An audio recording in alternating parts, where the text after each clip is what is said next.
What's up, everybody? Sensei here. Welcome to the show. Welcome to another video. And we have a fantastic guest this evening. We have one of the top-notch people in the EUC business. We have Jack from NOSFET.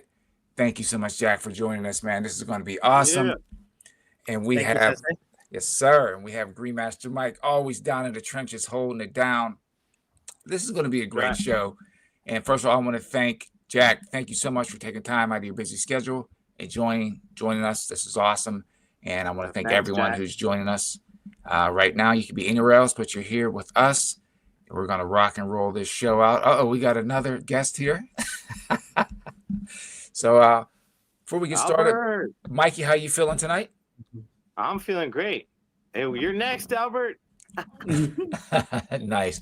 So, Jack, first question, dude, is first, how you feeling? How you doing? I'm good, man. I'm happy to be on the stream. Glad to have you. We appreciate it. I think the question on everyone's mind is, how did you get pulled into the EUC game? It all really started back in 2013. So I bought like one of those X3 looking ones, but the air wheel was too expensive. So I bought one of those. Could not ship batteries already back in those days. So I just took the empty shell, went to a battery manufacturer and just like, hey, can you put this together for me? I got to try it out. And I think the controller had a bunch of issues. Basically, I didn't ride it much, but I did manage to learn how to ride. And then I bought a 9-bot. And then the next significant moment would just be like starting Toronto E-Riders, which is one of North America's biggest riding groups. Nice. Because back in that day, if you remember, which was what, like 2015, 2016, everyone was separated. It was the boosted riders, and then it was like electric scooters, and then, I mean, Surons weren't really there. And then, so it was just like, and one wheels. So it was separate. And I was like, I don't know why we need to be so separated, because there wasn't a big group back then. So it's like, let's just all ride together. It doesn't matter what you ride. And so that's how the group started. And I really fell in love with riding EUC, especially after riding the M Super X. Godway M Super X. That was a good wheel. Nice.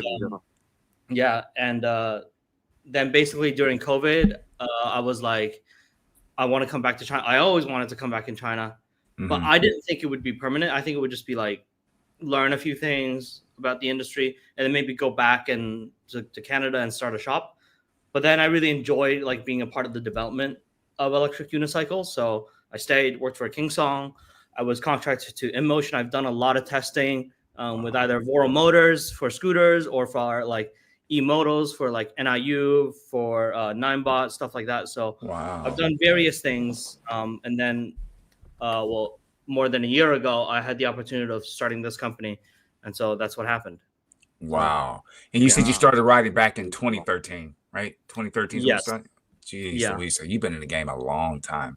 Yeah. A long time. Wow. Yeah. That's awesome. We're going to get some quick shout outs here. We have Ricardo. Thank you for joining us. Albert, what's happening, brother? Wilson, what's going on? Cyber Will. Mason, thank you for joining us. And again, this is great, guys. We're here talking about what we all love to do, riding EUCs, the whole process. And just any questions you want, put them down. We'll answer them in the order that they come. Again, thank you so much for everyone joining us. If you can do us one favor, to smash that like button. We got Dale in the house, Electric Unicycle. Again, so Jack, so you started in 2013. You went through the process, you got to see behind the scenes. The first question I'm going to ask you now is, we're going to leapfrog like to where you are now. Now, being a rider, how did that affect the manufacturing or development of the Apex and the Aero? How did that, because you had such a great foundation, did it make things easier? How did that work for you? I think if anything, it made things tougher, because I understood more or less what riders wanted, and culturally in China versus anywhere else in North America, it's vastly different. So to communicate an idea from not only a customer to a corporate standpoint is already very difficult, and then trying to make sense to them, and then also trying to leap over that cultural difference is a significant challenge. Wow. Okay. So I came from a Western background, of understanding the product, understanding what riders wanted, and then coming into, this. It's a challenge, but I think it's a challenge that I wouldn't say I'm perfect at, but I've proven some qualities, and it's definitely helped the industry for sure. So nice. Hey Albert, so I got a question.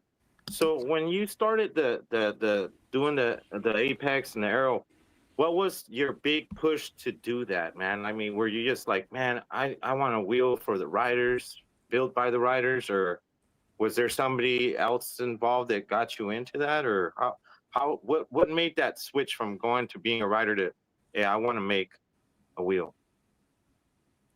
First off, I think you just called me Albert. I'm Jack. So I think that was a mistake. I'm not bad. I'm sorry, dude.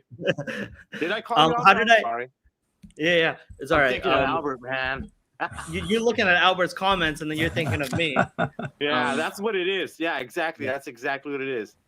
But I think the switch was really like, I feel like I could bridge the gap, and I feel like I could really help propel the industry in a better way, and that was really it,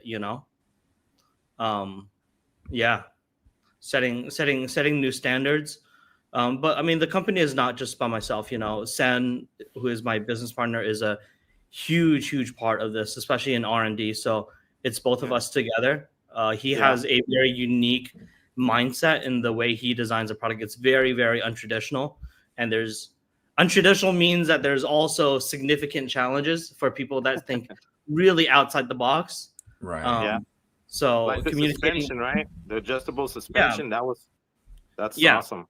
Yeah. I mean, whenever you meet someone in the world that has, very strong opinions about something, they're definitely talented in some way, but it also brings challenges around the people around that person to, withstand all that as well. Right. And be able to cooperate in a healthy environment. So it's both of us together. So let's not forget about Sen. But yeah, I just felt I could help bridge the gap between riders and manufacturers. Nice. I really just felt like in Canada, it was like manufacturers made wheels and then just try to stuff it down people's throats of what people should buy. Gotcha. It's like, oh, this is the next wheel, buy it. You want it. But then it's like, no one asked for this. Yeah. That's a good way of looking at it. Now, with your how much because it's like being a rider and being a manufacturer, you hear a lot of things. So how did you filter out what was coming in from the community? You know what I mean? Because we would see various videos and they say, oh, you should do this and you should do that. So where did you draw the line as far as how much of the community's input you would take, or stuff it was just like, hey, I got to take everything and throw it into a hat and then we got to work on it? Yeah. I think it was also a huge learning process for me as well, because I had never been in product development before as well.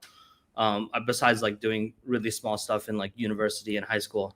But I think really like understanding the customer's perspective, understanding the factory's difficulties in what can or cannot be achieved. And then also really like seeing the feedback, whether it's on Facebook or on the forums or through DMs, through our inbox, whether the customer can be rational about it is a huge point. Like if they can explain their point to me, rather than like, hey, Jack, we should just put Bluetooth speakers because we can put Bluetooth speakers. But it's like, it's not so simple. It's like, it's not so simple. Why don't we just put Bluetooth speakers? But then it adds weight. And then are people going to complain about the weight? And then if we put Bluetooth speakers, the first thing that usually breaks is a Bluetooth speaker. How are you going to do waterproofing in that?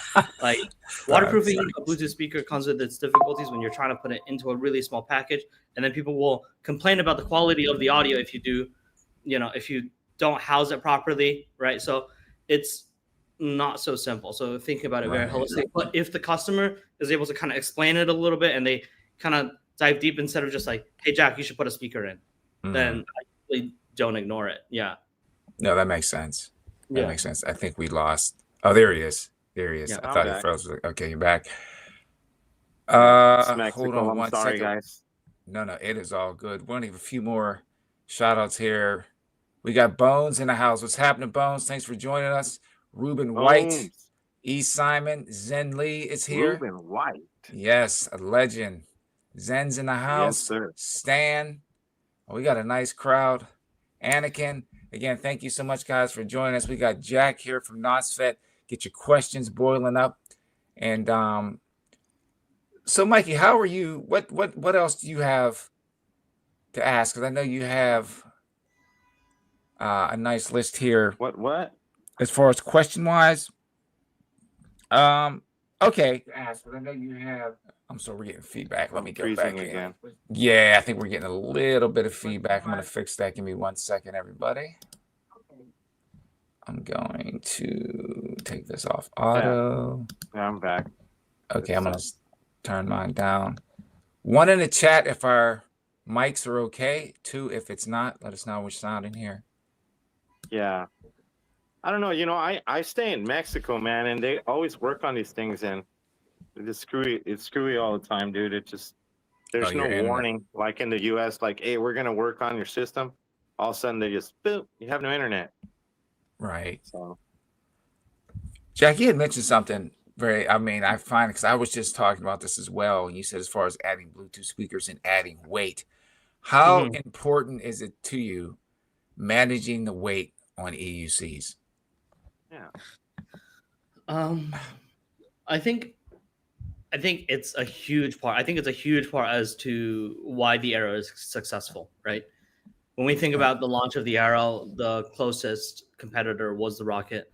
And then we set a target weight. We didn't know if we would achieve it. We obviously did that with I think at that point we were about 90% certain we could achieve that weight. So our company's mission is to create fun wheels. And fun wheels don't necessarily mean big, but it may not. So our company's mission is to make fun wheels. And usually fun wheels is more closely tied in with lightweight, maybe aesthetics, maybe features, convenience, and stuff like that. Yeah, Arrow's perfect, man. There's this little LED thing they sell for it, and I'm like, dude, you know what? I got this wheel for commuting. The tail light's fine. The shocks are awesome, and I'm used to riding a Master V4, and I usually ride over 50, dude. So when I got this thing, I put the pedal sensitivity at the highest, and I put it on racing mode or hard mode, whatever that is, and that gives me that hump that I love, man. And this thing is so sippy, dude. That's why I call it the great wheel, man, because there's nothing like it, dude. I mean, a lot of the design work and how it's all pieced together, that's all Sen's work, right? That's all Sen's magic. I get kind of a say in how it rides because Sen doesn't know how to ride as well as me. And I am kind of an expert in tires now. I would think a little bit, at least in my company. And so I get to pick out the tire that I want. So we bought maybe 20 different tires. Wow. We tried even the dumbest looking ones. We were like, let's try it out because you never know. It might be something we might like about this dumb looking tire, but hey, we can try it out and understand tires a little bit better. And we landed on this, and that also plays a huge part into how it rides. We also spent a huge time tuning the wheel, to kind of get it to perfection. Right. Awesome. So we're getting a couple questions. I don't know how far you can dive into this, but Cyberwheel, and let me pull this one up here too. Ricardo are asking, can you give a little hint, or are you working on something new? Can riders expect anything new out of NOSFET? So I can't say anything about the next release. I feel like every time I come on the stream or I do something, everyone's like, "What's the next wheel?" I can't say anything, but I will say the next we have multiple products already being planned, and the next launch will be more than just a launch. It will also be something where we present ourselves, present our ideas as a company to the audience as well. It isn't just let's throw the new wheel PDF out there and then here you go. Gotcha. Yeah. Well, that's cool though. Yeah. So you'll have substance behind it, like you said before. It's not just like, hey, here it is. Now you guys, go ahead and buy it. Nice. Yeah. That's always a good thing. So there's a lot of buzz going on right now between, and it's not just the manufacturer saying it. It's not just a lot of riders are talking about the relationship between dealers and manufacturers right now. What are your, Yeah. I mean, what are your thoughts on that? Because again, you're a rider, you manufacture wheels. What's your whole take on that? That is a very interesting subject and a very good question for our industry. It takes a lot for it to work. It takes for a lot for it to work properly. From a B to C customer standpoint, the problem, the issue of why in majority of cases is of why it does not work is because the company that makes these wheels usually does not have people that understand the product enough or are not bilingual, so they cannot communicate straight to the customer what to do. Gotcha. So if there were maybe 5 more of me, my company would maybe be able to do the after sales support, which is a huge part of this. And then finding warehousing and then shipping parts is, I'd say, the slightly easier part. But finding quality people that understand the product when they see it, you know what, you got to just change the transformer or you got to change the headlight on that. Takes a lot. So I think there's benefits to B2C and B2B. Our business, we stuck to B2B because we want to support our retailers, and our retailers do the community outreach. For us as, English speaking nations, it's very easy for us to say, oh, we understand the product. Usually Chinese companies, they speak a little bit of English, so it's not a huge deal. But you have to also think about countries like Argentina. You also have to think about Mexico, right? Or, I mean, a lot of people Mexicans speak English, but, like, let's say Portugal or Dubai, it's like, how are you going to communicate with them? And every country does EUC slightly differently. So as an example, right? In the US, obviously racing is a huge thing. Off-roading is a huge thing, but actually in Korea, it's for designated drivers. So it's for people who go out drinking and then they can't drive their car. So they hire a designated driver, come pick up their car, and then putting the aero back into their car is a huge part of that market. So how are you going to market to those people? I know nothing about that market, but then that's where our Korean retailer comes in, right? So it's being able to support these people. Yeah. No, I mean, that's a great answer. And it needs to be a well-oiled machine, basically we all work together. And you need dealers, you need the manufacturer, everyone has to work together. I feel the same way. Way. So because some people, oh man, the dealers are going, they're going to go. They're not going to go away. Everyone has to work together for this whole thing to work. That's my thought anyway. Yeah. So, I mean, in the way we pick our dealers, we try not to overflood a certain place or geographic with too many NOSFET retailers, but we also expect our retailers to do marketing. So they have to do community outreach, whether it's attending expos or just doing weekly group rides or stuff like that. Even though it may not seem significant, it ties in their company with my company to the riders. Nice. And that's where you get that good bond, right? So, yeah. Wow. See, great answer. Yeah. I mean, that cleared up a lot because it's like, I think some people, I don't want to say panic mode, but it's like you start listening to different people and it's just, I'm like, nah, man, just relax. Just relax. Good things are gonna happen. We just have to be patient. I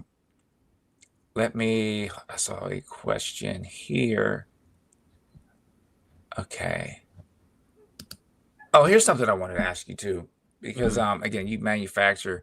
What do you think is needed to actually push EUCs to the next level? As far as like tech wise, what do you think is something that would really just knock it into the stratosphere? I don't think there's anything like we saw with like when the S18 came out or when the V11 came out where there would be a significant jump. I think improving quality is a huge thing, which is also one of the biggest components because we don't have the scale behind us to be able to raise that quality to like a Suron level per se or like an Apple product per se. It's just not possible in our quantity. I don't really know. I think that's for you guys to tell me, right? Where do you think, if it was completely self-balancing or if we can figure out a way where it can balance or support you a little bit from left to right, just doing that learning process would be really cool. For me, I think battery tech. I think it would help a more power dense battery would help lighten up the load. Yeah. Hey, That's me. hey, I know some riders like heavier wheels, Hmm. but it gets to a point where what's too heavy, you know? What's the cell? What's the cell that you're looking at? hey, Jack, have you seen the J? I think they're called JB40s or Oh, okay. JT40s. You know what I'm talking about? Have you heard of this battery? 40 cells. Nope, I Yeah, don't think so. And yeah, pace. I think Declan ended up replacing some of his battery packs with that, and they're a higher discharge battery, and I think they're smaller than the 50S batteries at that. But have you heard of these batteries yet? I've heard of Ampace. I haven't looked in these. I haven't looked into these cells. I know there are I'll some. send it to you. I'll send 700. you the link, dude. I'll send it to Yeah, you. Yeah. yeah. Thank you. I do know of other cells Hmm. that yeah. But my understanding of cells when it comes to EUC is for the general rider group, discharge isn't that significant. Like the problem with 50S is that the voltage drops really quick, like if you're pushing hard, Yeah. but we're not like a Sarong where you can twist the throttle fully and just fly off. Like you Mhm. accelerate, so it doesn't take as much. So I don't know if there's actually a demand for it, but it's something interesting to look into for sure. Right, Yeah. right. Because I know as far as Yeah, it'll be like really cool.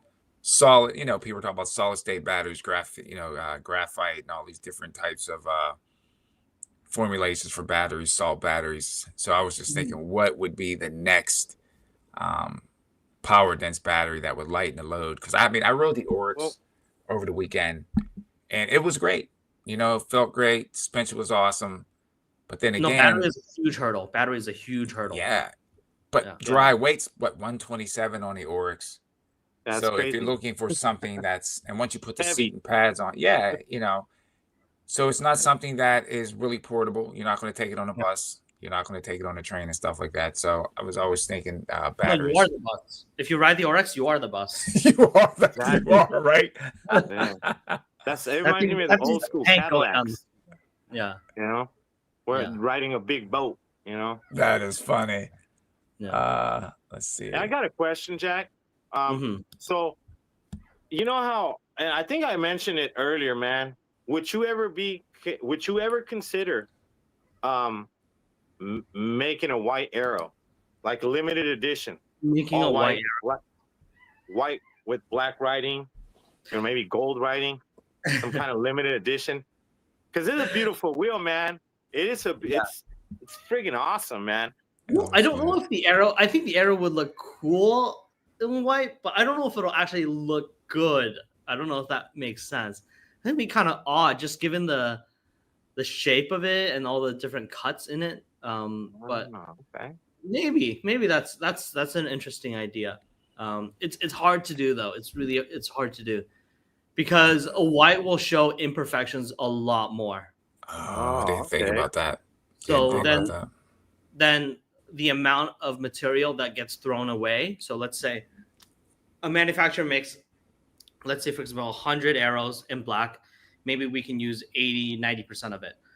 If they make a white one, maybe they have to throw away 50%. I don't know the actual statistics, but it's a lot more. Wow. And then that 50% comes into our factory, and then we do a QC inspection, and then some of it again gets thrown away or gets passed back to them and say, hey, we can't take that.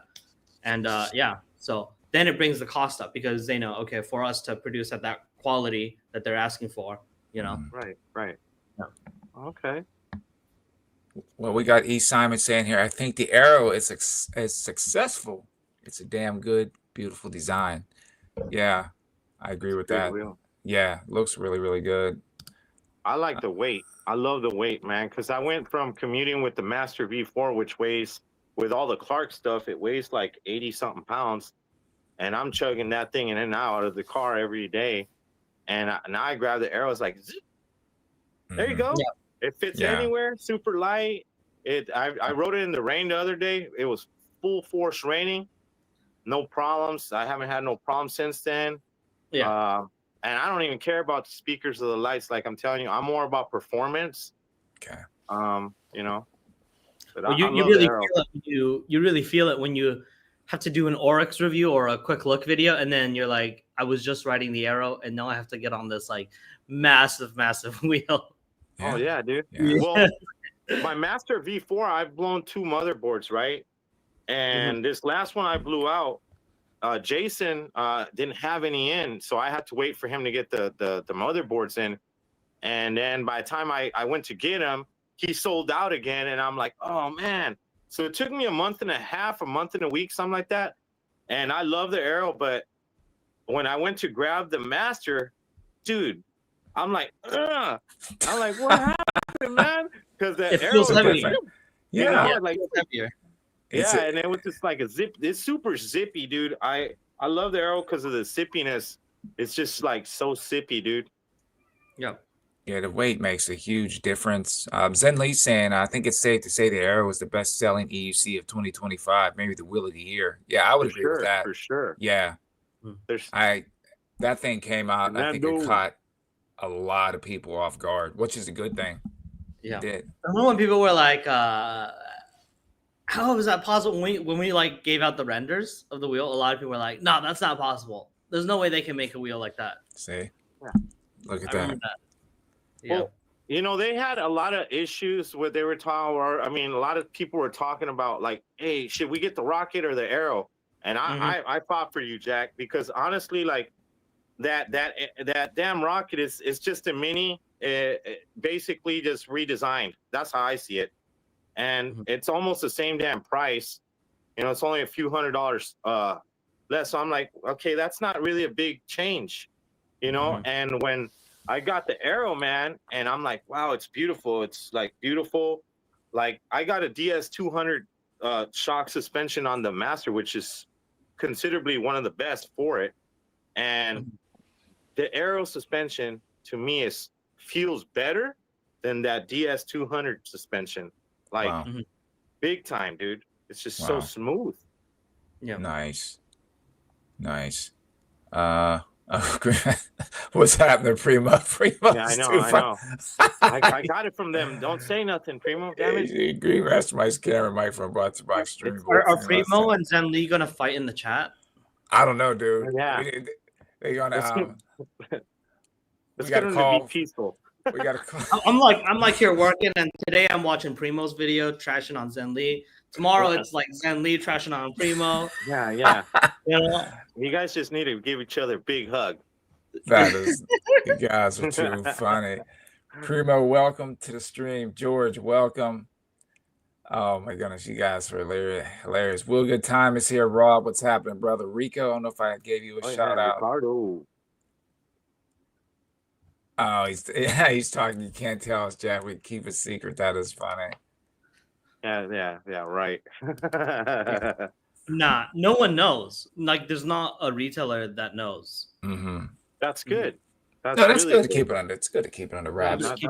You know. Yeah, that's all Because good. I realized, like, I think with the previous launches, S20 and like the other ones, like that whole countdown thing, like really kills off the product. Really kills off the product. It's like not big time unless your product is really like, oh my fucking god, you know. Yeah. Usually, like you're raising expectations this high, and then you're like, oh, it's just that, and then it's like, I'm not interested at all. Yeah. Wow. Yeah, that was a bad move on Kingston. If you do like a 1 month countdown, P6, no one kills off. It just kills off the vibe, you know. Like, you know, like just someone let me know when the P6 is launched. Right. Do you think does it add any pressure to you guys when you do like if you would set like a launch date or the countdown? You think it's adding pressure to you, or it's just no? Okay. No. Because what they make is what they make. What we make is what we make. Every company are experts in their own way. Gotcha. Yeah, everyone has their niche. Oh, okay. Here's a question here. Now, P6 is, people are talking about the speed. What do you think about the speed of the? Do you think it's that important, or do you think there's other things that'd be more important as far as top speed? I mean, you can go like 100 kilometers an hour on a Lynx in Apex. How many people are doing that? Yeah. It's also like Workout. you know, Come back. I don't know, man. It's I don't really if it's for racers, if it's for on the track, if it's for a track day wheel, sure. If it's for riders every day, I don't think it needs to go that fast. I don't think it should allow riders to go that fast. That's not safe. Yeah. Yeah. I was thinking the same thing. Again, some people might agree with me, some might not. But when you start getting up into higher speeds, man, wind, imperfections in the road, it doesn't take much really to get you squirrely. You know what I mean? And Yeah. coming off at those speeds is not going to be pretty, man. So I think the speeds of unicycles are more than fast enough now. Where they are, I don't think we really need to go much faster. It's because they're feeding into that speed demon, dude. You know what I'm saying? Like, all of us, man, we love speed, man. So like, you can go faster, all right, I'm gonna go faster, but is it safe? I honestly think they shouldn't go over 70. Because I mean, I've gone 62 miles per hour. That's moving. You feel the wind, man, and every little push of wind it doesn't move you a few feet. It moves you yards, man. A good gust of wind will send you launching into a ditch if you're not careful. 100%. Yeah. So I have more fun going downhill through a mountain bike trail, doing double black diamond, super technical stuff, and doing some jumps here and there. And that does not require me to go 100.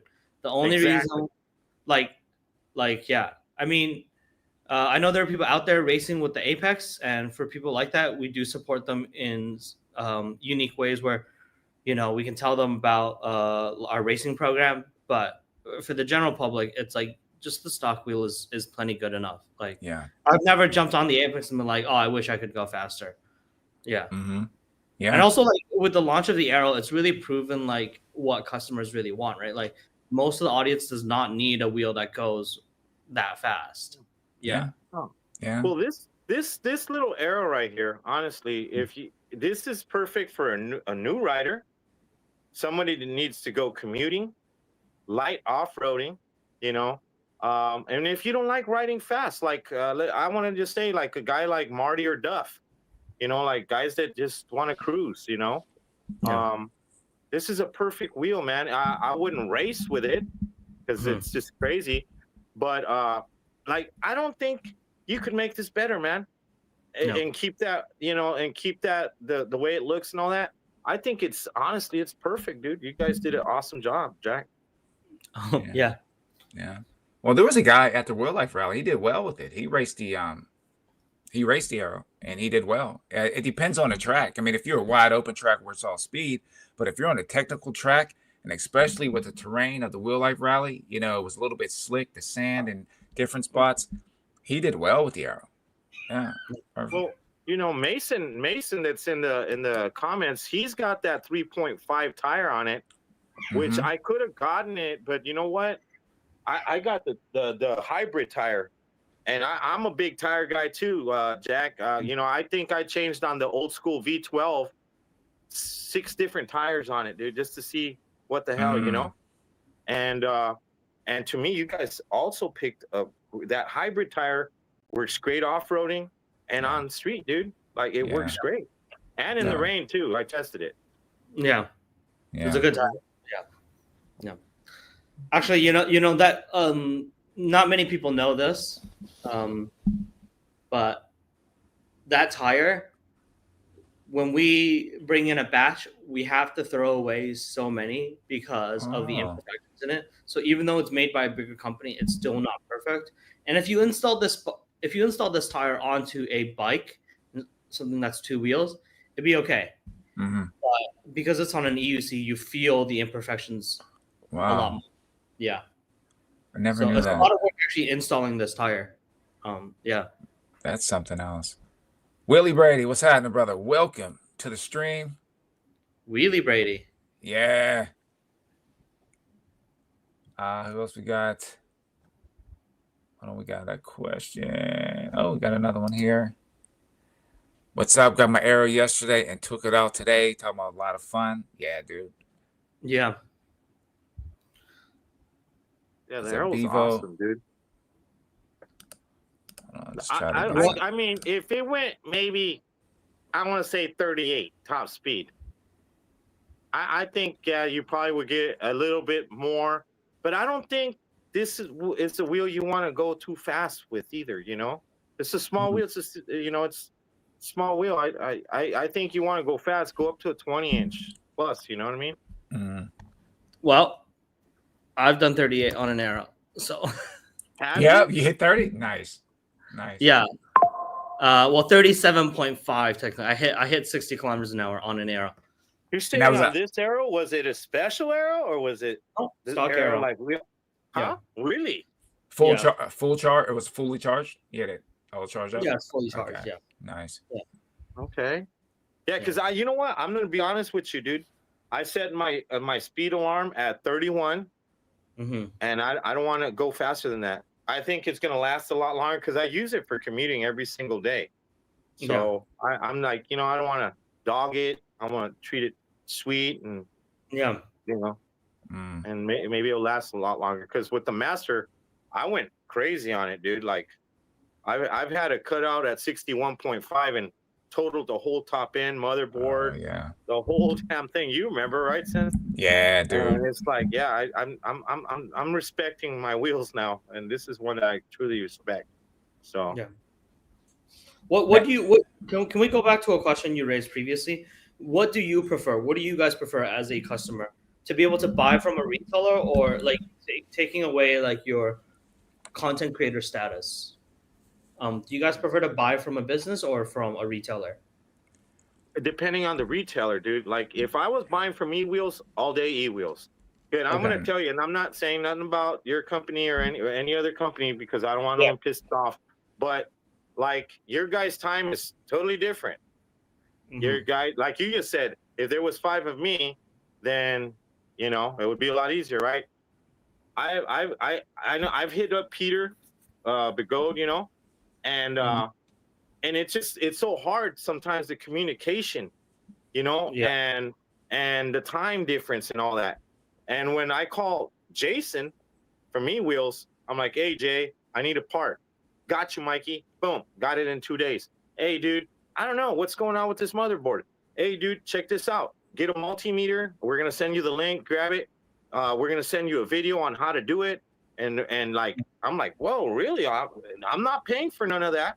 It's all free from eWheels. They will help you like that. But now, if you were to say some of these other places that are a lot smaller, I'm not gonna mention no names.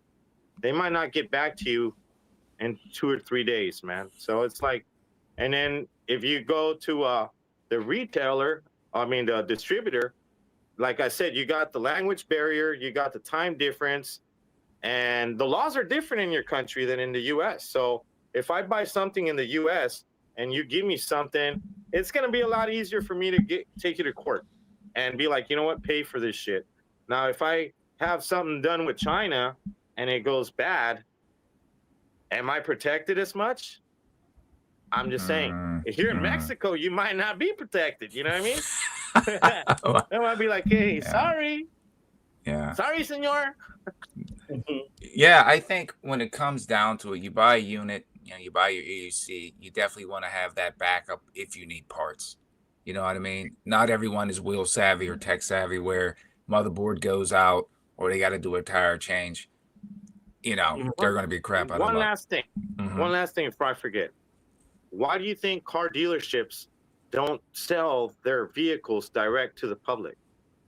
It's just one less shit to deal with, They got dealerships, they got automotive, you need the engine, well, you take it in, it's under warranty. They deal with it, not the manufacturer. So that's the reason it's been like that for over 100 years, right? Probably about 100 years, because it works. And when you bring in the manufacturer, it probably would be cool. Like, oh, I got a good deal from Begode because I've seen he's got them C8s at 1,200, the Master Pro V3 at 1,900. I'm like, but okay, I'm gonna get a good deal. But then when something goes bad, how easy is it gonna be for me to fix this wheel? That's the issue.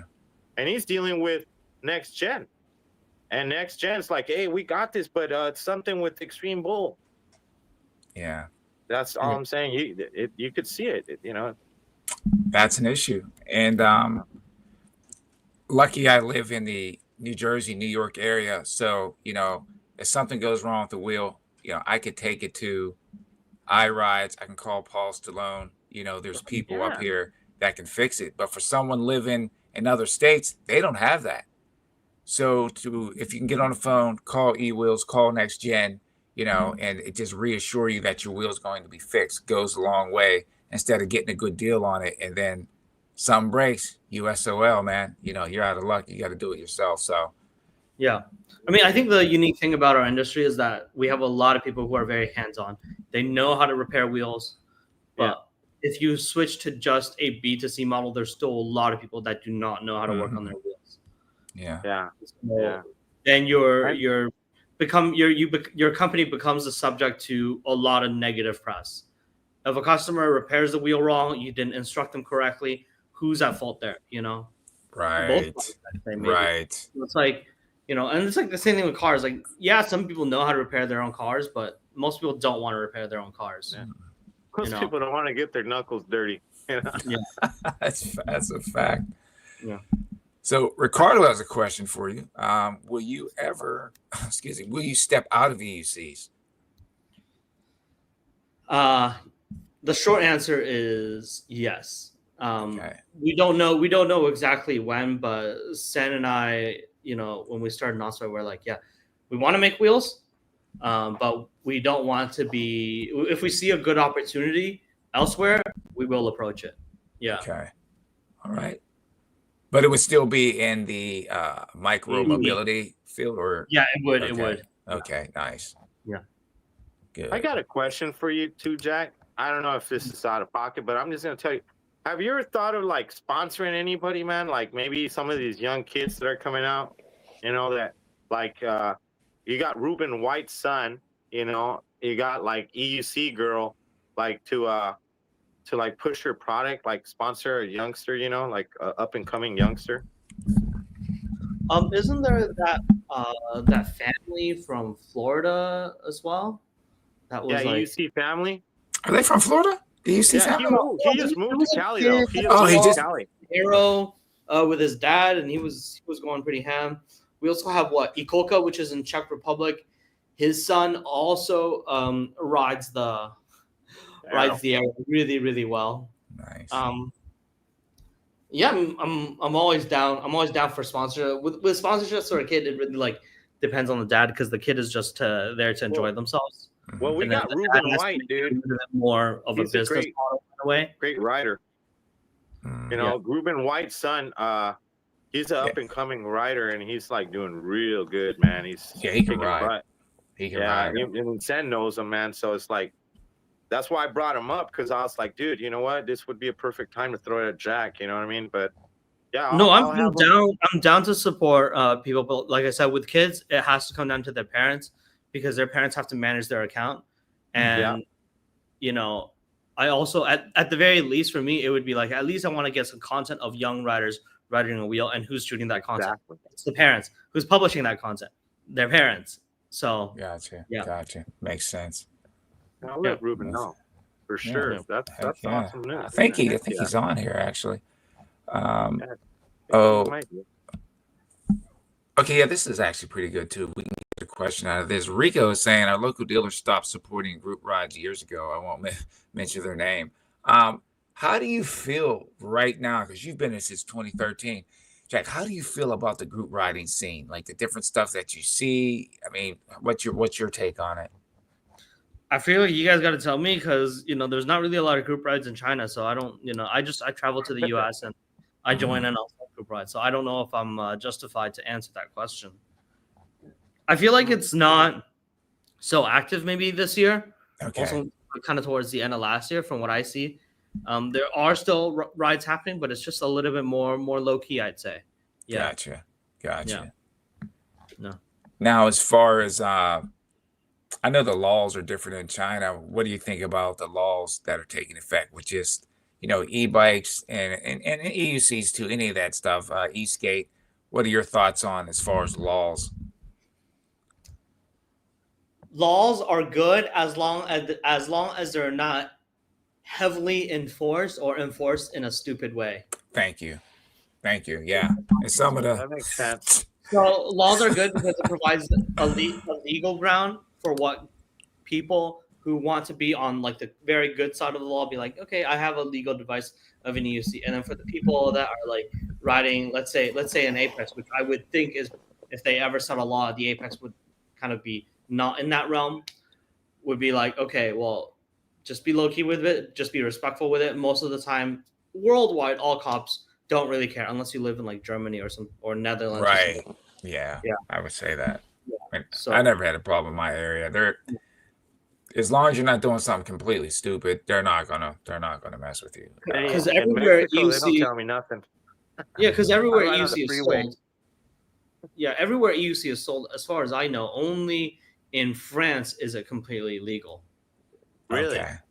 And so, as an industry where majority of riders were all kind of riding in that gray area, Mhm. we're always kind of watching each other. We watch those New York City fights and whatnot. We're like, hey, like you got to be a good representation because you're representing the Sorry. other 90% of us who are also riding in this gray area, and we want to be able to keep riding our wheels. Mhm. But then Yeah. outside of our realm is also a mass amount of audience that are like, hey, I just want like a completely legal device, and like not have to deal with the law if it ever comes down to it. Got So you.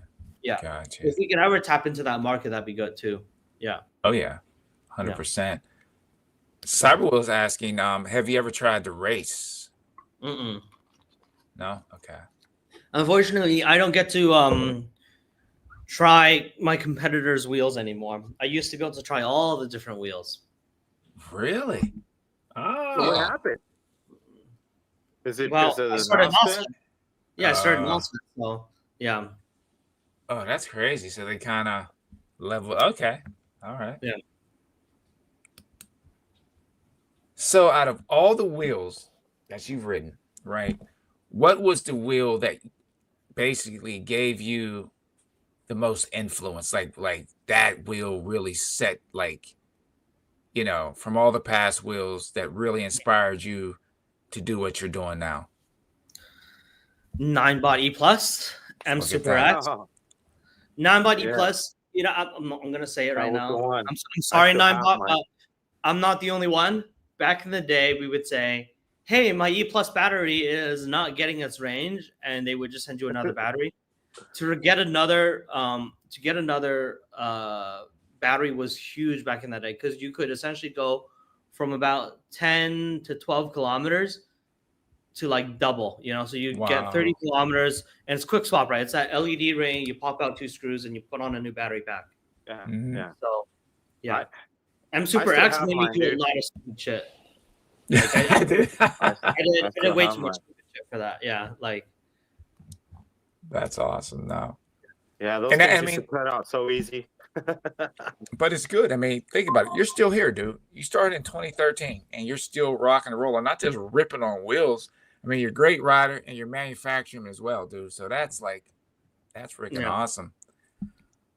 Okay. George is asking, how important is the model longevity to NOSFET? How difficult has it been to anticipate future upgrades that are backwards compatible? Any regrets on the first 2 wheels?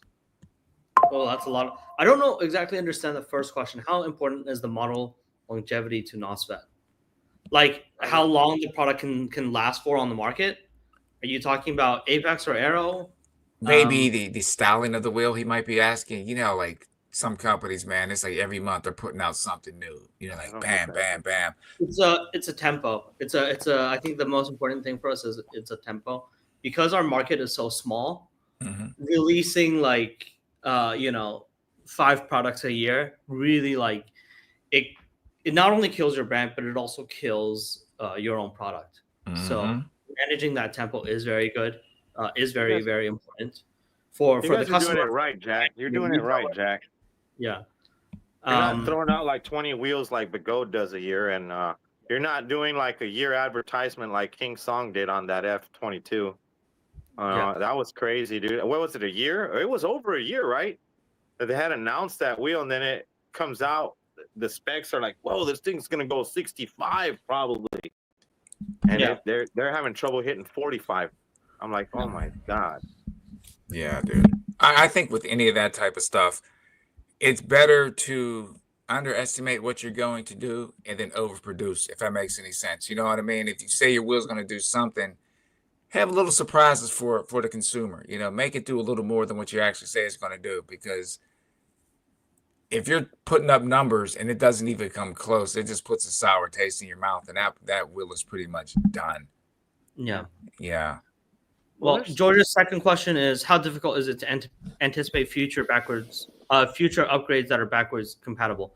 So EUC is such a unique thing because when you adjust the suspension, when you adjust every part of the EUC does multiple things, and that's how you get it to its compact size.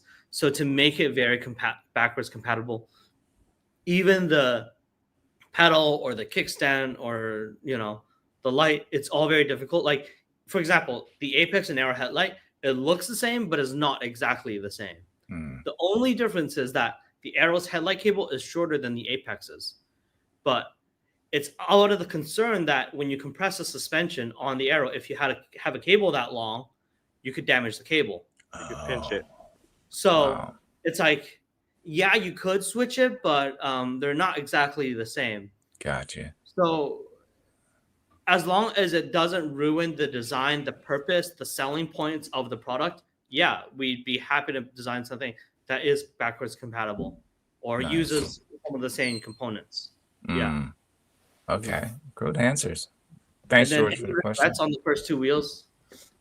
Not really. I mean, I feel like for the Apex, my biggest regret is probably not launching that product with more videos, more, you know, marketing budget when we launched it. It was like we had that product. It was for Jason. Jason then passed it to Matt, then passed it to a few others, and it just like slowly like kind of trickled that marketing. Whereas for the Arrow, we're like, okay, we're just gonna go like hands on. We had about 10 content creators that we worked with. None of them I said, you know, you have to say this about the wheel, but there were key points. They said, hey, like the suspension is adjustable. I told them about the product. Yeah. And so that's just a different way that we did it. So I wish I had done that with the Apex. Well, you learn. Hey, you we'll know help you next time, Jack. If you want to send us a wheel, I'll do anything you want, man. I'll fucking put videos up every day. Nice. But it's good that you learned, you know what I mean? It's a growing process. And so you know what to do even when you do whatever's coming after the Arrow. You just implement those things. Yeah. You know what I noticed too, dude? Is a lot of people complained about the pedals, dude. These friggin' pedals are awesome, dude. I don't know what the heck they're tripping off, man. I mean, I don't consider myself the like a super pro rider, but I do consider myself a pro rider. And me riding this thing, dude, the pedals are perfect, dude. There's nothing wrong with them. So, like, it's easier to criticize than to push up a product. And I think that a lot of people were hung up on the damn pedals in the seat at first, but the performance is so damn good. After they're like, oh yeah, dude, it's the best wheel. And I remember people that were complaining about the damn thing. And then later they're like, oh my God, this thing is the best wheel. I was like, yeah, give it a chance, man. Yeah. Really try it out. Give me 100 miles before you say anything. You know what I'm saying? Give me 50 to 100 miles. Then maybe, but not like within the first 5-10 minutes and be like, oh yeah, this pedal suck. Yeah, they're different, but guess what? They work great. There you go. My confusion is like people who had never stepped on the Arrow are already making judgments about a certain aspect about the product just based off of photos, you know? So there were positive reviews about the pedals. There were negative reviews about the pedals. It's fine. It's good to have that conversation and to understand why that pedal works or it doesn't work. You know, some riders want a bigger pedal that's bigger than their shoes. Some people just want exactly to that size so that they can kind of hang their feet a little bit over the edge of the pedal. So, like, what is the perfect pedal? You know, do you really need all that grip, right, for a wheel that's just commuting? Do you really want to feel that stuck in? Is that really what the Arrow is? Like, it's so many questions to think about and to discuss when we just even talk about the pedal, you know? Yeah. So. Yeah. For me, I know riding, and this is my personal preference. I don't want to be too stuck on the pedals in case I got to get my feet out. Yeah. I kind of Yeah. do. Yeah, not me, See, dude. I'm opposite. Like with the arrow, because you can see I got the Grisla Flow, and then I got the Badu or whatever that brand in the front, and I got a good space between it. But if I show you what I use on the Master, I got the bio pads. They're not cut out, and if you look at those bio pads, there's like, there's like that much. And if you push, they kind of squeeze around your leg a little, like they hug you. Right. And I don't know. I think for racing and going super fast, you gotta be locked in, man. But that's just my opinion. That's just the way I ride. But I think Right. each rider has their way that they ride. Some guys, hell, look, Duff don't even like wearing pads on this thing, dude. Yeah. Yeah. I know for me, what happened, like when I got hit by that SUV, if I couldn't get my feet out, I would have went up underneath that thing. Really? So yeah. Oh, So wow. it was good that I was able to get my feet out. Otherwise, man, I'd have rolled right up underneath that thing. So that was my reason that the way I ride now, I don't want to be too locked in case I have to get my feet out. And, Why are you New York City riders always getting hit? well, I'm in Jersey. But I mean, are you on the Jersey where it's like basically on the other side of Manhattan? Like, yeah, I'm only 15. I'm like 15 minutes away. Okay. Yeah, I'm like You're right basically there. New York. Yeah, I work in New York City. But Yeah. for me, I was actually commuting into work, and I going down again. I'm looking at the vehicle. The windows were tinted. They're at the stop sign. They're off to the left. I'm looking. I'm like, cool, man. It's clear. They're not going to go. I look to the right, and then I just hear jump through the stop sign, and I'm like, oh my goodness, man. And I was on my Tesla V2, and it got to the point where I tried to run it at an angle. There's no way I was going to stop. There's no way. It was already like either get out the way or because I can get hit from behind too. So I was trying to run it at an angle toward the sidewalk or the grass, and it clipped me. But wasn't paying attention. I honestly think the person was on the phone, and sent me flying. But they jumped right through the stop sign. Did you get more than Orex money for the payout? Oh, dude, I learned. I learned, dude. I mean, you're obviously alive. You're healthy. It seems. Yeah, so. It was a learning process, but I learned a lot about insurance, man. It's not cracked up. It's not all cracked up what they say it is, man. But so that's my reason behind it. Just to get my feet out. But to all riders, just be careful out there. With vehicles, you never know what they're going to do, man. I rode in New York in 2019, and it's super fun, but it's also crazy. Yeah, it can be. Try down here where I'm at, guys. Like, I've ridden in San Diego, up in the Bay Area, because that's originally where I'm from, the Bay Area, from San Francisco Bay Area, and I moved down here. But down here, dude, there's like, I don't know if it's a jealousy thing. Like, hey man, fuck you. You riding that little fucking wheel, and you're riding right, and you'll be riding, and you'll get people that will like move their car towards you, man. And you're like, what is he doing, man? What is he doing? And they're not even turning, man. So it's like it's probably the most dangerous that I've ridden here in Mexico. Because I'll ride like in downtown Tijuana, dude, and it's packed. I mean, Tijuana has the border that's the most crossed in the whole world. Wow. So just think about that. That's something. So yeah, it's packed, dude. It's friggin' so many people there, dude. It's insane. And some people don't got licenses. They're just driving, doing their thing, because they know if they hit you, cop comes, man. Just give them a couple $100. They let you go, man. And that's it. Jeez Louise, dude. I'm being honest, you guys. I'm being honest. I believe you. That's crazy. Willie Brady's saying we need nuclear cells. Nuclear cells would be great. Yeah, dude. Well, you know what's a good battery that's coming out in the future, and it's a sodium ion, but there's one called a blue sodium ion that Chevron and I believe Tesla's picking it up. And it's half the size of the the normal battery you would use, and it's 3 times the length of power. Gotcha. I don't know. This is the future. This is the future, guys. It's called blue sodium ion batteries. Okay. Yeah. I have to look that up. Yeah. Dell's saying, I hope NOSFET supports the dealers. Without them, there's nobody supporting local communities. Thanks, Zach. Zach, what's happening? Welcome to the live stream. The Zach attack. That's my boy right there, man. You know, hey, I remember before we interviewed Jack, I had told people Zach's gonna go and win, man. He's gonna go and win. Aaron, Doria, he's gonna go and win. And we interviewed those 2 guys, and they both won. They won place. it. They brought Yeah, it I home. call him the Zach attack, man. He's the man, dude. Yeah. We have. I should go to China.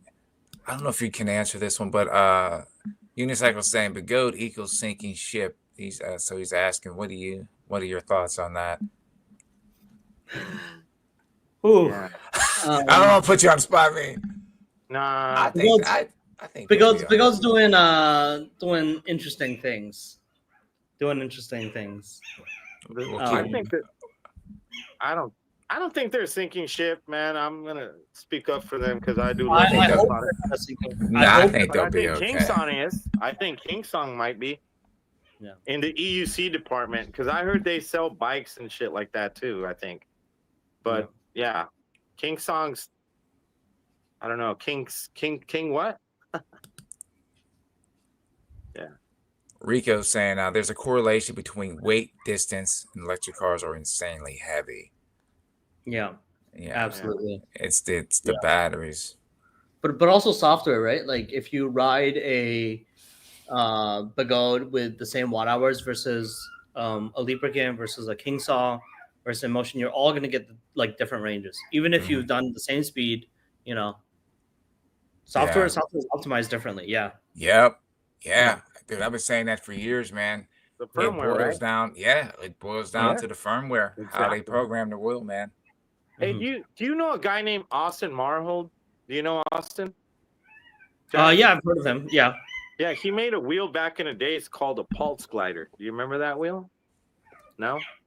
Yes. That was way back. Yeah, way back in the days. Yeah. He lives like a few blocks from my house. He actually moved down to Mexico. He did what I did. Wasn't he starting a EUC company? Yeah. He that's what I'm saying. The wheel was called the pulse glider. And he went and I don't know, something went bunk with his partner or something, and he ended up getting screwed, and that it didn't go down that way. Wow. Yeah. But Pulse Glider is an old wheel. But I'm talking about like recently on Facebook, he was talking about like how he's gonna make an EUC in Well, he's working with people right now, and he's still on that mindset. But he's like I was telling you about the batteries. He's doing retailing with batteries right now, and he's got these. I think they're called JB40s or JP40s, something like that, man. And I know Declan used them, and he's like, yeah, they're a higher output battery. So you got to ride hard with these batteries. They're made to ride hard, and they don't go down as fast as the 50S. But if you don't ride them hard, they start to go down faster. Really? So, wow, look at that. Yeah, so they're more. I would believe they would probably be better for racing. You know. Can you guys hear the background? Yeah. Yeah, that's the little one. Is she crying or is it? They're all just going off right now. I don't know what's going on. They're all just going off. I don't know. So I apologize. Oh, that's fine. No, man. I love dogs, man. Yeah, that's all. They're just good, speaking their man. mind, man. Usually one does the speaking, and then now it's all You five got of a them. white one, right? A white poodle. I had a white poodle. He died a year ago. More than a year ago, a little. And and then I picked up this dog, and then now she just gave birth. These guys came out maybe 4 days ago. So got the puppies. Yeah, I come back during lunch because this is probably the only chance in my lifetime where I will let my puppy ever give birth. It's a lot of work, you know. Yeah, I'm thinking about like in a month's time, I have to start picking up the poo poo of 6 dogs. That's a lot of poo. Yeah, it is, dude. Yeah, it is. Oh, here's a good idea dogs. too. Yeah, I got 3 of them. Dell said you could actually wrap. You can vinyl wrap the wheels. No. Check this out. I don't know what your handle's made out of. Isn't it like magnesium something? The handle's made out of nylon.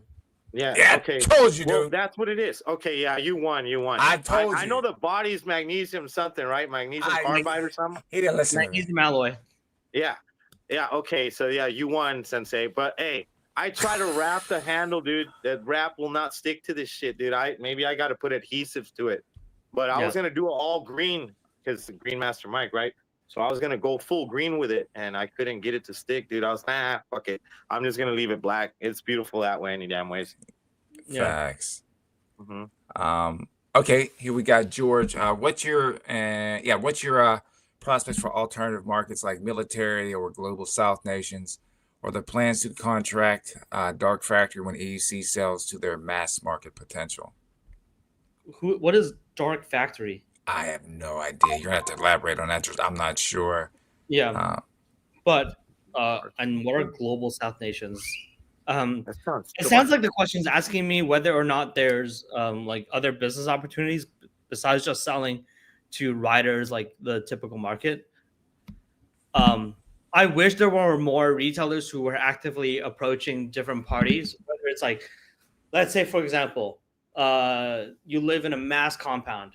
We hired the bodyguards to all learn an EUC and they travel around riding an EUC, to be the first response unit or something like that. I think that'd be really cool to do, like a partnership like that, Yeah, that would be. Hey, the Ukrainians were using it when they were going full force at the beginning of the war with the Russians. I don't know what the hell wheel it was, man, but I think 3 of them riding fully geared up, dude. Just one off of the soldier just taking their own wheel and then taking it to the battleground. I don't think it was related to the military. Yeah, I'm sure that's what it was, but I mean, that was smart, dude, because I mean, I when I go to work, I'm carrying like 35 pounds. I weigh 170 and I carry 35 pounds and I ride the Arrow, dude. So I'm like, let's just say 210 with weight. You're still ripping on that thing. And yeah, and I'm still ripping on it, but I'm just saying, like, that makes sense, dude. Like, that's what, wears out our soldiers, that walking crap. So if you can ride and zip past all the guys and get to where you need to get, just more energy you're going to have to fight. Yeah. Yeah, and this pinned comment by Wheel Good Time, he's totally biased. He sells wheels. We'll trust this guy. Oh man, I will take and read the comment. Simon Arrow is successful not just because it's looks, but it's because of its bulletproof reliability, lowest warranty claim rate on any wheel currently by a massive margin. Extreme massive margin. Okay. Well, I got one last thing to tell you, Jack. I appreciate that you came on the show. I had told Sensei I can only do an hour. I got to go to work, man. And we love you, brother, for coming on the show. And I hope to keep in touch with you, man. And maybe I'll send you some of those links that I told you about, and maybe we could talk later. But I really appreciate that you came on the show, and love you, Sensei. Love you guys that came to support everybody, Jack and Sensei and me. We really appreciate you. Sir. And I'm out of here, guys. Deuce, and I'll catch you on the next one, guys. All right, brother. Have a good one. Yep. Okay. And then there were 2. So Ricardo's asking, has the Arrow trumped the sales of the Apex? Will there be doing an Apex S or update? Yeah, Arrow has trumped the sales of the Apex, but also because, I mean, the smaller, more fun category is a bigger audience. It's like E20, like E20 has biggest sales because it's like a commuter product. You don't even have to be a wheel rider to really buy the E20. Yeah. Whether or not there's a update to the Apex, we are secretly working with a few people, but we don't know if we will ever release it. But right now we kind of see it as like a learning curve, learning opportunity for us, but also to kind of like bridge that gap again with the riders as well. Nice. Yeah. Nice. Annika and Jack is counting podiums this year. Off-road NOSFET versions of the ET Max has got to happen. Oh, I'll tell you what, the Apex at the rally. The NOSFET version of the ET Max. What is a NOSFET version of the ET Max? I don't understand what that means. Bigger battery, more speed. I guess. I think the wheel's fast enough. I know at the Wheel Life rally, the Apex did very well. Yeah. Yeah, it did very, very well. Dude was moving on that thing. Yeah. How close are we to riding a wheel with solid state batteries? And is NOSFET planning in the planning phase in using this battery tech? No, we don't have any plans currently of using solid state. Changing batteries is such something we have to be like really careful about. Usually we let kind of the other industries go for it before using it in EUC, just because we're doing a self-balancing device. Makes sense. Yeah. I know Toyota's been talking about the solid state battery for years, and they still haven't. I think looking at other 21700s is more possible than just like stepping into being the pioneers of like using a completely new form of battery in this tech. Remember when I did that April Fool's joke? I don't know if you ever saw it. What? I don't know if I saw it. Might have saw it. It was a short video of where I took an empty cell. It's a cell that's empty. So the reason why it's empty is because that cell you can buy online for people to practice doing nickel strips on it, spot welding. And so I took that cell and as an April Fool's joke. Well, it was actually one day after April Fool's. So a few parents were not so happy. And I put it on, I said, NOSFET is developing a brand new cell and like the 30C discharge or something ridiculous. And it's only like it weighs like nothing. And then a few people messaged me and say, Jack, this is crazy. This is gonna be... I'm like, that's good though. I appreciate you guys that you think NOSFET could make our own cells. Like we cannot, the whole factory to make a cell is massive. It's such a big operation. Yeah. That's funny. I didn't see that. That's a good one though. Yeah. And then there were a few people who understood it. I mean, the majority understood it, but then there was also a few Karens that were like, this is not funny. This is after April Fools. Why are you doing this after April Fools? That is hilarious. And then I remember I replied with a comment. I was like, are you the April Fool's cop? And then with like a siren emoji. That's a good one though, dude. Yeah, but making batteries is no joke. Wilson, I don't know if I gave you a shout out. What's happening, brother? Rockabye, John Fernandez. He says, whichever company develops a true cutout prevention system will own the premium safety segments. Makes sense. What? As I understand it, it's not possible to make a cutout prevention system. That's just how the base level software is. You can set alarms or protections before it, which is as we have PWM alarms, cutout alarms, tilt back, all these different ones. But you can't really prevent someone from overleaning it, because that's also how you stay balanced, because the wheel has to go forward for you to maintain yourself on the wheel. Yeah. Makes sense. So really the only true prevent cutout system is the tilt back, right? Which makes it harder for you to accelerate because your pedals are tilted back, but you can still do it. Yeah. Yeah, that makes sense. Dale's thinking of getting the dude, I want to see after you get this thing all wrapped up, how it looks after you get it all trimmings on it. You got the Oryx. Rico saying, I would love to see what you guys could do in the 20-inch wheel space. 20-inch wheel space. Well, the Apex is a 20-inch wheel. What would be interesting things to do in the 20-inch wheel space? What do you guys want to see? Oh man, for me, let's see. Let's go off of this. Mhm. Do you think the adjustability for the majority of people? Do you think the hand adjustability, quick adjustability of the Apex was crucial? I think maybe more for off-road, but that's just my opinion.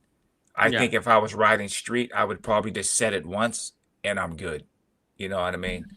That would be for me. But But I do you ever don't go off-road? I don't off-road. That's the thing. I don't off-road much at all. Okay. At all. I'm mostly a street rider. No. So once I would get my unit set up, but I mean, it would be good to have that adjustable factor because you can play with it and fine tune it.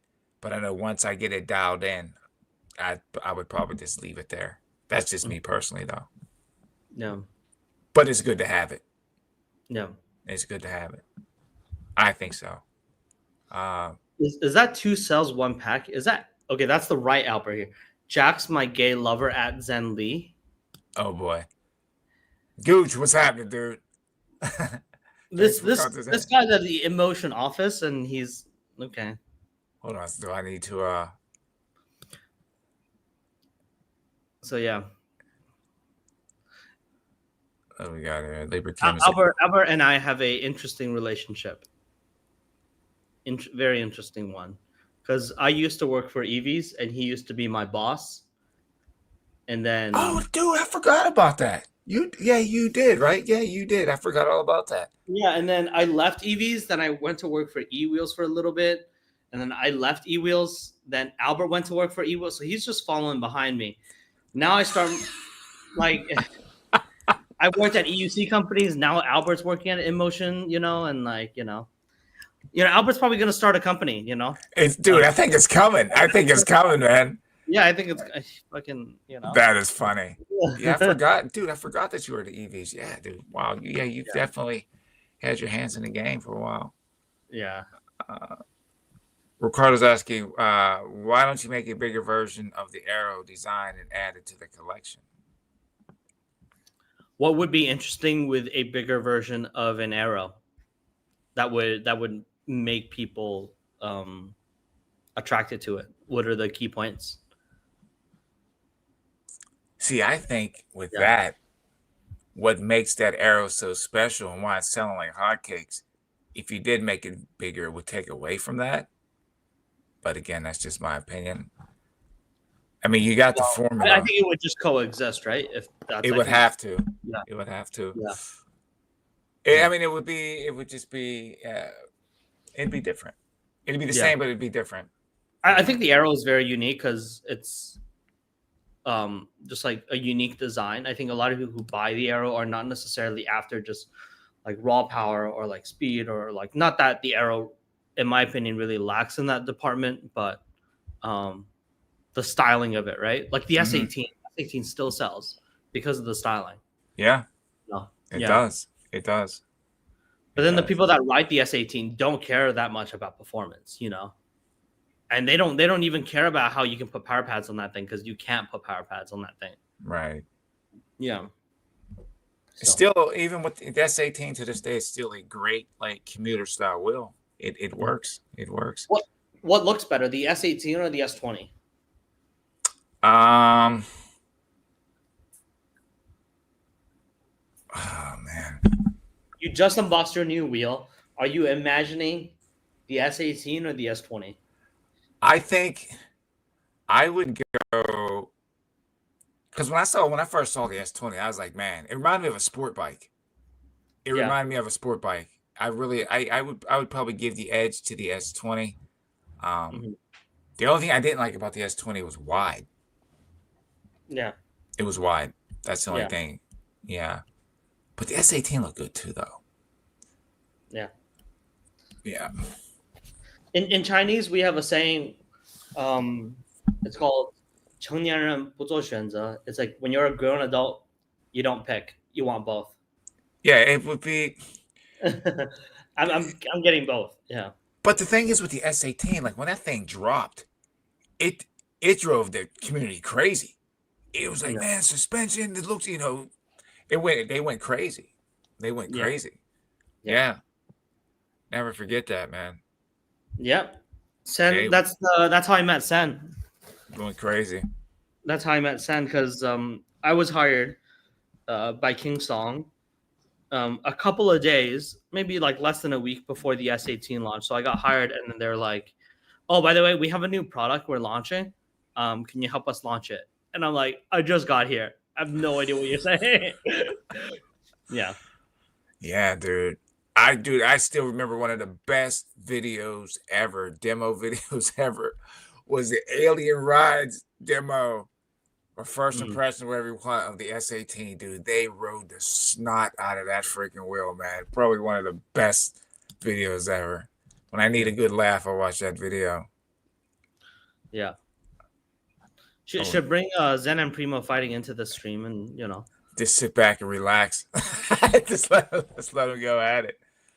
man, that video by Primo is super Dude, funny. that's gonna go down He's in picking history. fights. He's got EVs in there and shit. He's got everyone in there. People that are unrelated to that subject. He's like, oh yeah, we got EVs. What is he? You got Wheel Good Time in there. Yeah, no, Maribel was in there. Yeah. Yeah, dude. He needs an Oscar for that performance. Oh man. Yeah, Zen's being Zen, man. He means well, I think. No. Primo and Zen Lee come to AVS in the race. Okay, there you go. Settled on the track. Yeah. Maybe that's what we need this year, huh? Yeah, man. Settled on the track, dude. Are they fighting in this chat now? I don't think so. I think it's good banter. I think they're just There's always drama. There's always drama. You gotta have a little seasoning of drama. Mm. We're gonna rip through these comments. We're gonna start bringing the stream down to a close. I don't want to keep you on too late here because I probably all night, man. Got a lot to talk about. But I think everybody is excited to see what's next, what NOSFET has next coming. I mean, like I said, you're coming off, not just coming off of it, man. You got two of the hottest wheels on the market right now. Yeah. Like for us, like I wish I could come out with this company ready, set to go with much better branding, with a much better website, with the iOS app ready to go. But it's very difficult to do it in like our scale of just the EUC community, because that comes with a lot of funding. And where's that funding going to come from if our market is that small? So really, like a lot of the problem that we run into, whether it's QC, whether it's branding, this and that, or like customer expectations, if we can grow the market, it'll all help with that. In my belief, So, yeah, makes sense. Yeah, makes a whole lot of sense. Fresh Bones is saying, I like the extra speed just for the cushion. He's not a small guy. Yeah, I understand that. Yeah. And here's something from Zen. He goes, in my opinion, this chat should be focusing on NOSFET in support of the stream. If you guys want to. We love you, Zen Lee. That's why we want to talk about you. It's all love, Zen. It's all love. Damn, Zen's gonna make a video about me now. Or about you, Sensei. I don't mind. I got love for Zen. Zen's a cool dude, man. Him and Primo both cool, man. I met Primo for the first time at the Oryx demo on the weekend, last weekend. Really good guy. Really had a good time. Oh. Let's see what we got here. My plan for the Arrow is not to get kicked off the trails and sidewalks. Love it, but I do need a wheel to hit the roads and have 45 speed limit. Yeah. What's interesting is a lot of people are still taking the Arrow off road. Mm-hmm. And actually, at the start, I was like, I would prefer if you guys, when you made the Arrow videos, to like not like don't take this onto Double Black Diamond and do like a 20-minute review. I said this wheel is like perfect in a lot of other ways too. Like it's good for a lot of other things. If you do a video of like, oh look, I can jump with it. Not that it can't, but I'm just like, don't just focus on that. Right. Already 37 videos. Yeah, dude. This is a good stream. And guys, I thank everyone for joining in. Again, Jack, thank you so much for taking time out of your day because you didn't have to do this and to come aboard, man. It's awesome. Appreciate you. No. And I hope everybody, just finding out some insights of what's going on in the industry again, because you're a rider, you're a manufacturer, so you're giving us the insight of what's going on both sides of the fence, which is really good. Yeah. Well, thank you guys for providing the platform. Lorax Tribe asked about the iPhone app. Okay, let me go. Yeah, it was Right because here. we have like very similar base software to the LibraChem, and so that's why there was basically a bug that allowed you to connect our wheels to the LibraChem app, but we've since closed it because it's not a direct implementation. So if you adjust something on the LibraChem app, it may or may not trigger other bugs. So we close that off. Okay. Again, like all the settings you need to adjust for your ride mode, you can do it on the wheel, you know? So that's why we made the manual so that it's easy to read. And like the new Aero manual has all the different functions. And I try to explain in the easiest way possible, right? What it means. So really all you need the app for is if you want to see the cells, right? Not sure why you want to see your cells daily, but upload a log. So that's if you run into issues and your retailer tells you to upload a log, or update the firmware. And we're not updating the firmware consistently, so there's not really a need for it, right? If it's not broke, there's no need to update it, you know? Gotcha. Yeah. Gotcha. Rockabye saying if EUCs were designed with modular, quick release panels and accessible changes, it would completely change the ownership. Sounds like you're talking about the new F22, right? Or F18 with the quick change tire, how it just comes out. They're not copying and pasting. I mean, it doesn't look like the LibraChem links at all. No. No. You know, I would like to see though on EUCs is have you seen the Jackrabbit e-bike, that miniature e-bike?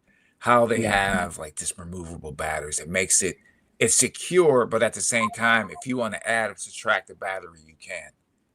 I think that would be cool if they can find a way, manufacturers can find a way to do that. Because on the road, you know, you might need more battery, but if you're racing, you might not need as much battery. So you can take you know what I mean, to reduce the weight. Yeah. I think that'd be cool. Hold on a second. We got Easy found this great marketing opportunity. Kent, 3.5 years old. Oh yeah, I saw a little dude riding. I watched a video of him today. He was riding on the trail, man. Little dude, little guy. Yeah. And Fresh Bones is backing that up too, saying facts, modular. Yeah. Yeah. I think King Song made really like the first mod. They had a King Song 14A, which was a modular battery pack that you literally slid off.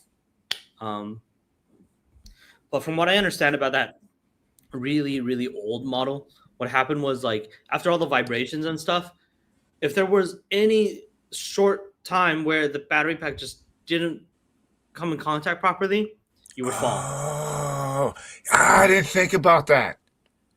The King Song 14A, I think was what it was called, and then it's called 14B. Yeah, it was like yellow. I mean, they came up with a lot of colors, but they had that. Yeah, I didn't think about that because I was always thinking about like RC car battery style. You know, if it could be something like that but more secure. If that makes any sense, like you would put a battery in an RC car. I mean, I guess it comes down to how fast, right? Because switching the battery packs on an Aero would be really easy. Like if you guys watch the teardown video, it's literally let's see, it's eight screws on each side. So I think that'll take you maybe about a minute to 2 minutes to do. Wow, so that's quick. I don't know how much faster you'd want it. Then you got to think about waterproofing and all that. But yeah, that's true. That's true. Caleb's saying I've heard some PA folks are getting struck by local regulations and enforcement. It's sad to see eventually you can't ride on bike trails or they'll impound your wheel. Yeah, I think it depends on where you are. I think right now they got more important things really to worry about. And it's just, I think a few people are just on a power trip and just making trouble for everybody. I'm not saying people aren't doing stupid stuff on, you know, e-bikes and things like that, but they do stupid stuff in cars too, on motorcycles too. So it's like, I think they're just looking for a scapegoat and trying to find a way, basically, to dip down on people, especially the United States, to dip in their pocket to get regulations. So you have to pay to get it registered or something like that. But I'm gonna keep I think riding. it's always temporary, right? Like when they enforce it in the US and stuff, it's like this month that's their mission, and then they're all hands on with that, and then next month they're like, yeah, I don't care. They were doing it in New York, man. They are pulling over, e-bikes, bicycles. It lasted for a little bit. Now it's like they don't care again. Yeah, it's like back to the same one, Yeah. Oh, Esam is asking about your Electric Dreams channel. Oh man, I do actually. I still do, which is why the Oryx video is still on there, right? I actually launched a E20 video. So what happened with that was I made that video when the wheel first came out, but I forgot to make it public. Dude, I did that. I hate when that freaking. I'm sorry, I'm getting excited. And then I was like, wait, I'm looking for my own E20 video. Where is it? And I was like, oh shit, I never published it. And I was like, oh god. I've done that, man. Dude, I'm like, wait a second, I know I put a video out, and I'm looking. It's private. I had the video. I had it as private. No, I'm still doing it. I don't think I'm allowed to do any other companies' EUC content. It wouldn't be fair to them, I see. We're gonna think, oh, is Jack being biased for this, or is he being honest? It's like, yeah. So I think it'll be more just like Emoto stuff, or like if it's a NOSFET product, if it's a lubricant product, I can do it. But if it's a tutorial or video, something like that, then I would probably just publish it onto the NOSFET channel. But if it's kind of just like riding around, stuff like that, then I might publish it on my channel. Gotcha. If it's lubricant, then it would be on my channel for sure. Okay. Okay. Yeah. Oh yeah, you can do lubricant. Okay, gotcha. Yeah. Gotcha. Captain Senate, what's happening, brother? Welcome to the stream. He's still what's that? Oryx Maiden Voyage. I did message in motion marketing. I said, hey, where's my V6? I wouldn't mind a V6 right about now. I like that wheel, to be honest. I like that wheel. I think it looks sick.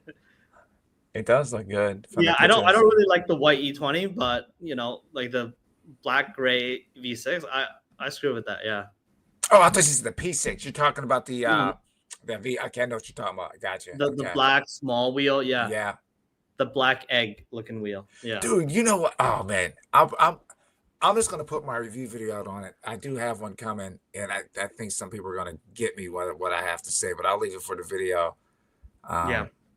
I think I gave Zach. What's happening, Zach? I gave him a shout already. Welcome to the stream, brother. Yeah, Zach, tell me where my my V6 is.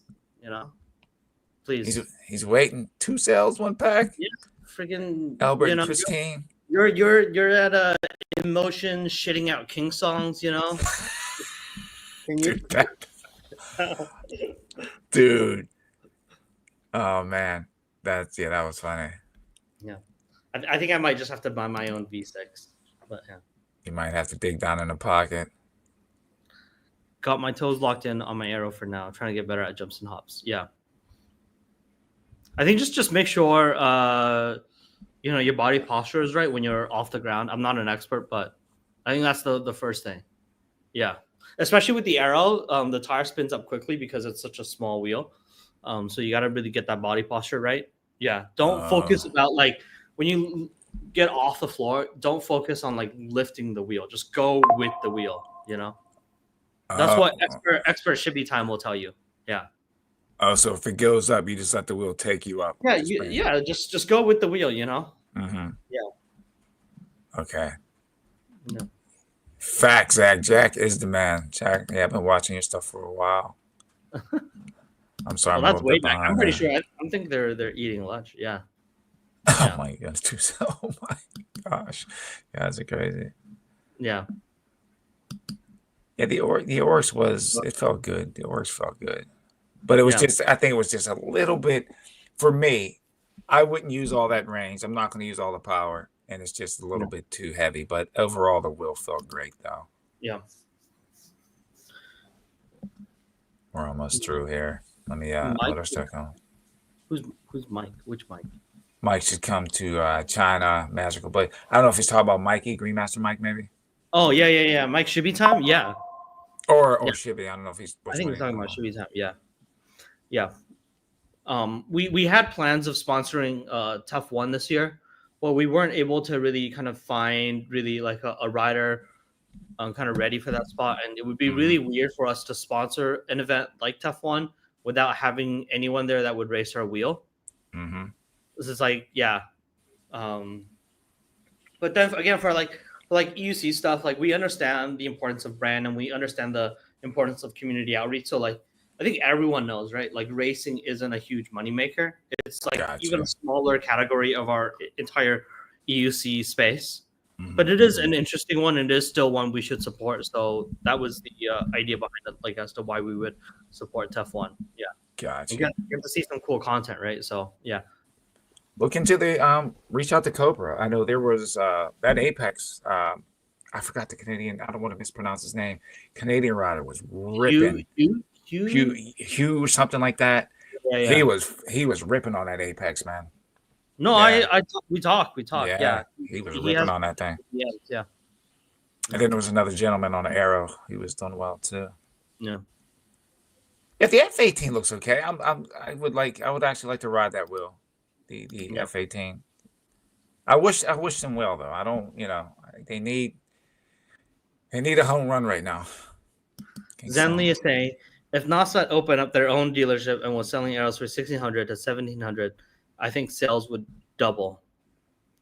So if it was $1,600, right? It's a couple $100 cheaper than if you bought it from Next Gen. But how can I ensure that customer service is still good? I would need to hire a team of people that are bilingual and are experts in EUC. Mm-hmm. Right now, I have to speak to, like, my work day is probably like at 3 p.m. when the retailers start waking up. I get like lots of messages. So the only time I can really edit videos is from morning to about early noon. And then from late noon to about nighttime, there's all these messages that I have to respond to. Whether it's new sales contracts that I have to make, or after sales, or like providing marketing materials, or this and that. Yeah. It's running a business and then making content too. Making content on itself it's not easy, man. I need to hire an editor. Like I'm down for like making the videos, but the editing takes probably longer than it does. I uploaded a video last night, early morning, and I was like, "Oh man, I got done with it." Then I watched it, and then stuff was wrong. I'm like, then I had to take it down, then re-upload it, man. Yeah, it's a pain in the butt sometimes. Yeah.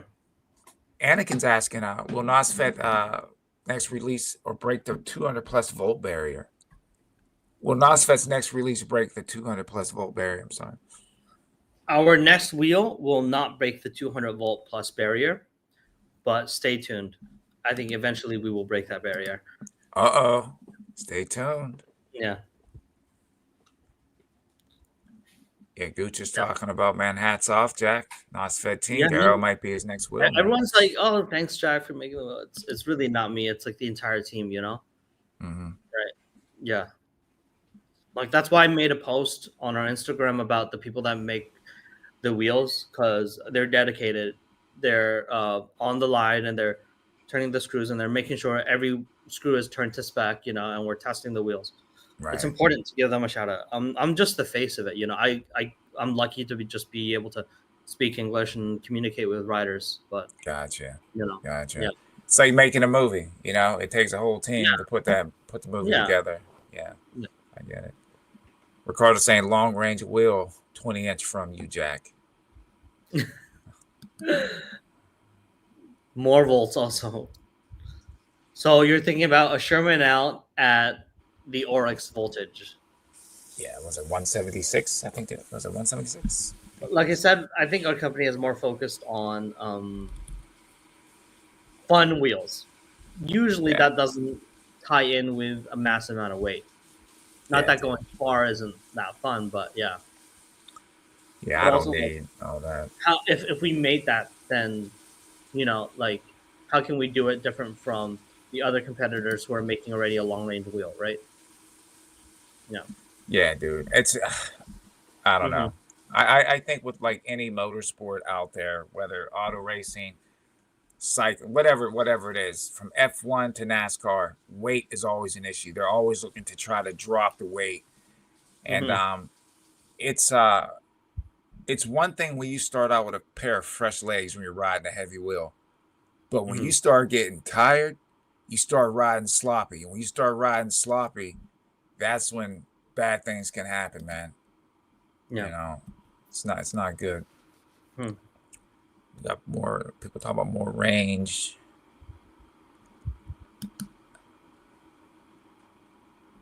Rika's saying, no, I think the quick changeability on Apex was a waste if you don't ride trails. Yeah. And I know the New York City riders really liked it, drop down in the lowest position, kind of get that MSX feeling back a little bit, you know. Well, I think some people liked it, but in majority of the time, even the people that did like it was like, yeah, I'm gonna set it and forget it still, kind of. So that's what I would have did. Like I said, once I get it fine tuned, I would have set it and forget it. Unless again, I was going to like, then if I was going to the Wheel Life Rally, then I would adjust it for that. But I don't ride trails very often. Yeah. One wheel, two skis. What's happening, brother? Welcome to the stream. One wheel, two skis. Such a sleek looking wheel and one. What's how come you haven't bought an Arrow yet? What's kind of been on your mind? That would be interesting to know. Oh, well, one wheel, two skis. Okay, He's yeah. looking at it, but he hasn't bought it, so I'm interested to know why he hasn't bought one. Is that a price point kind of thing? Is it like what's missing on the wheel? You know? Yeah. Fire that down in the comments.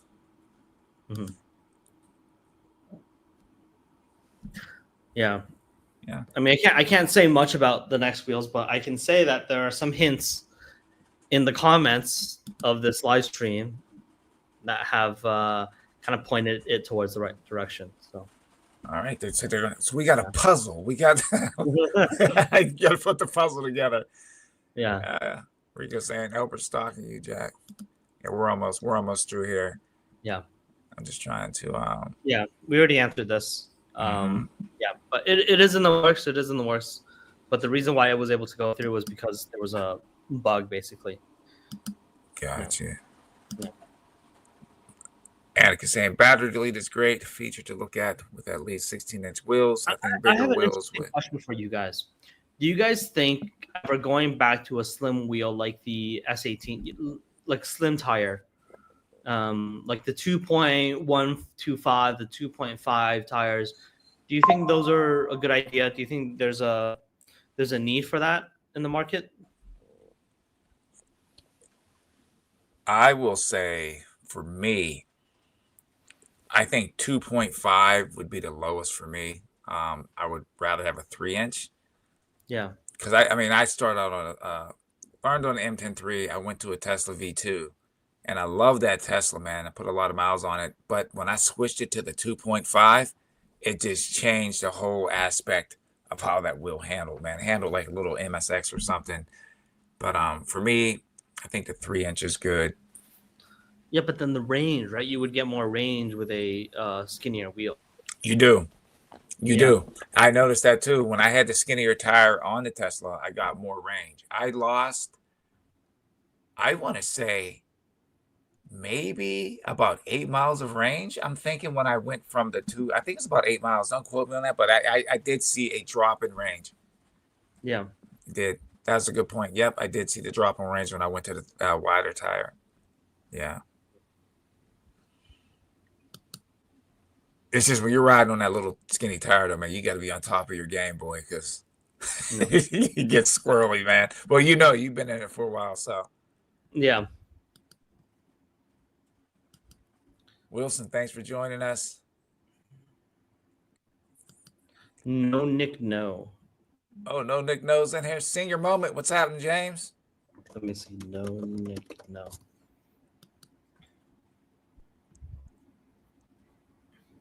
Welcome, bro.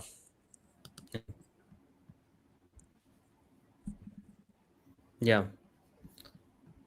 Okay, I think you already answered that one. Talking about 16, 17. Yeah. Yeah.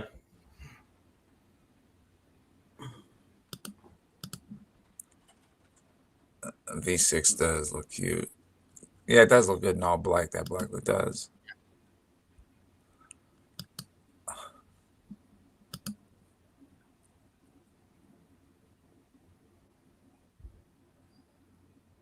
It's only saying the Pagoda website has a chat system that works pretty good. I'm sure one of your affiliates would volunteer. I don't know what that's. One of my affiliates, I guess, one of my retailers. Oh, okay. Why would my retailers help me in cutting out their own business? Right. Yeah. Oh, I see why he's saying that. Jack, you should hire the editor of No Nick No channel, whoever edits his content. Yeah, dude. His last, yeah, he does edit some good stuff. I don't know that. Yeah, he rides with Go George Go. Oh, I think they're up in Rhode Island. I think that's where they're probably. Yeah, those guys are hilarious. Their videos are hilarious, man. Oh my goodness. yeah. Yeah, it was good stuff. Okay.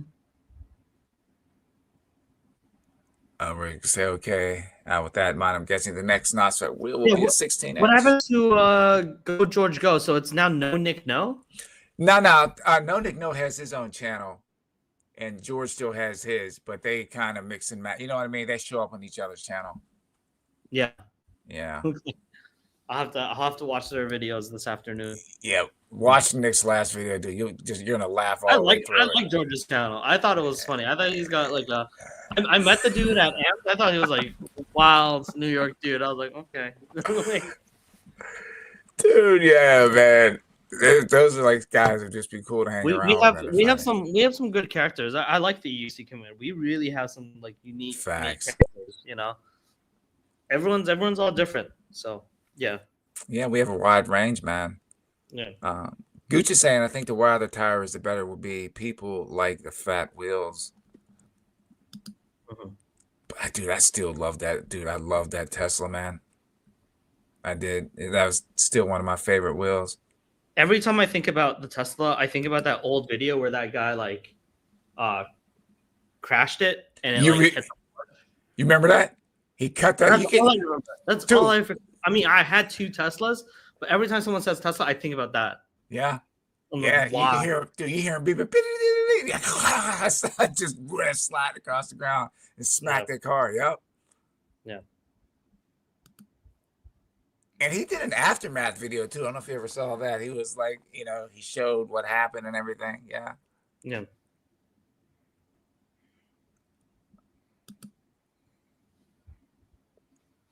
Oh, appreciate you too, Matt Bevo. Appreciate the interview and you guys' time. Yeah, man, this was great.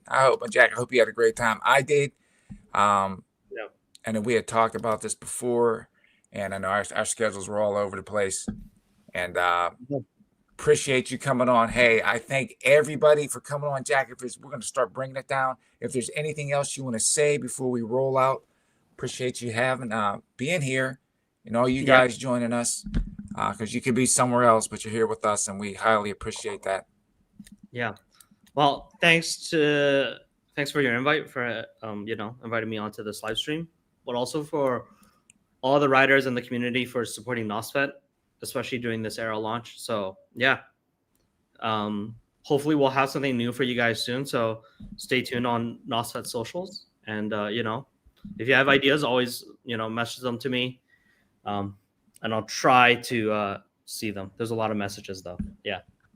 Awesome. Yeah. So with that being said, I want to thank everyone for joining us. But remember, you get on your wheel, you ride it. Like you hate it, you be safe out there. You ride it like you hate it. I'm Sensei, you're Jack from NOSFET. Or Here we go, man. Thank you for joining us. Hello, good night. And remember, get out there and ride. Be safe. Good night, everybody. Bye-bye.